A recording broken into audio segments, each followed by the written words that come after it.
telapaknya galau.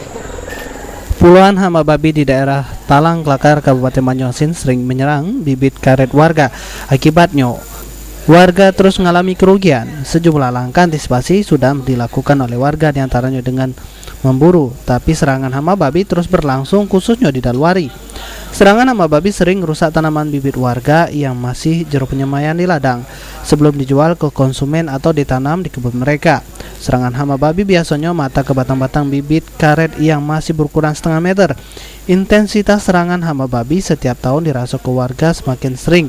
Menurut warga, lahan hutan yang terus berkurang di area mereka diprediksi menjadi pemicu seringnya hama babi keluar hutan. Iya. Kenapa? Sejak kapan diserang, Bu? Yo, sejak bertanaman, ada bertanaman makan babi. Itu tiap hari, Bu? Iya, tiap malam. Tiap malam. Kita berapa batang bibit padi yang biasanya hancur, Bu? Yo, iya, sana libar makan nih babi.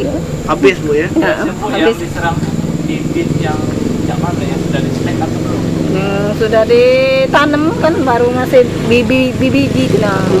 Itu banyak dimakan Iya, babi. dimakan babi ya kan. Usaha kita apa, Bu? Hah? Usahanya untuk ngalangi babi biar tidak merusak tanaman kita, Bu? Iya, di kandang lah, mana ada modal. Gitu. Jadi sekarang tidak bisa berbuat apa-apa. Tidak, makan babi. Akibat serangan hama babi, warga sering mengalami kerugian hingga ratusan ribu rupiah. Sulaiman, PAL TV.